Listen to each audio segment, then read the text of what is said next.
Okay, hi Kevin. Could you tell me who comes on the leadership pathway? We have students from all over the world. In the past 3 years we've had students from China, Korea, Japan, Germany, Kazakhstan, Greece, Cyprus, Turkey, India, the Middle East and quite a few African countries as well.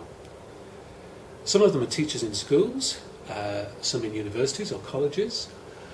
We've had head teachers, we've had administrators from local authorities, inspectors, and we've also had graduates who are straight from university who are still deciding what they want to do in terms of a career, but are interested in education and leadership is an aspect that they want to look at.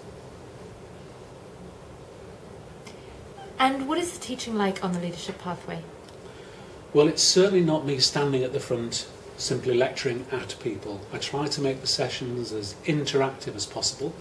So there will be some input in terms of PowerPoint or film or articles that we'll discuss, but then there'll be some activity, usually in groups, sometimes in pairs, where people can discuss and begin to understand the concepts in depth, and there'll be opportunities for reflection all the way through. So there's a cycle of that kind of input, activity, reflection all the way through any teaching session.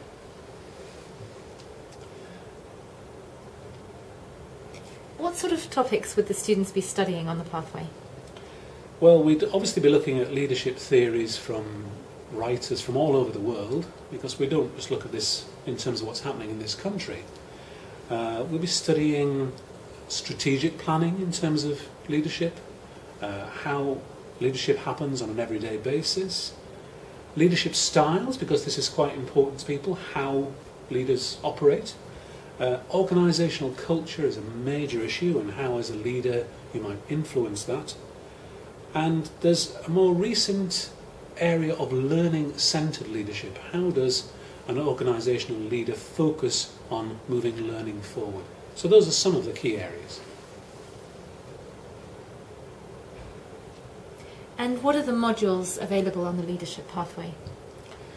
Well, we have leadership and strategic management, which is a significant one, looking at exactly that strategic way of leading an organisation, whether it be a school or a university or a higher education organisation. We have investigating educational leadership, which is an opportunity for the students to carry out education research in their own organisation. If that's for an international student, then that's usually done by email questionnaires, Skype interviews, things of that kind. They don't have to go back to their organisation and carry it out in that way. We have middle management in education, which is for people to explore the challenges of that middle layer in any organisation, who are responsible to the senior leadership team, but also have oversight of the educators at the ground level.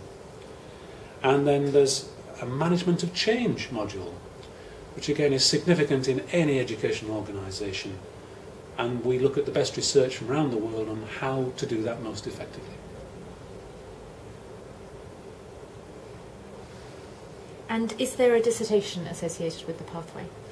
Yes, if you wanted your MEd to have educational leadership in brackets afterwards, your dissertation has to have a focus on that. So again, it will involve some kind of investigation into an aspect of leadership, usually in the student's own organisation. That's what they seem to find most useful. So we've had a wide range of dissertations looking at things like the challenges of being a female head teacher in Saudi Arabia. How do you prepare for headship in Cyprus? And examples of that.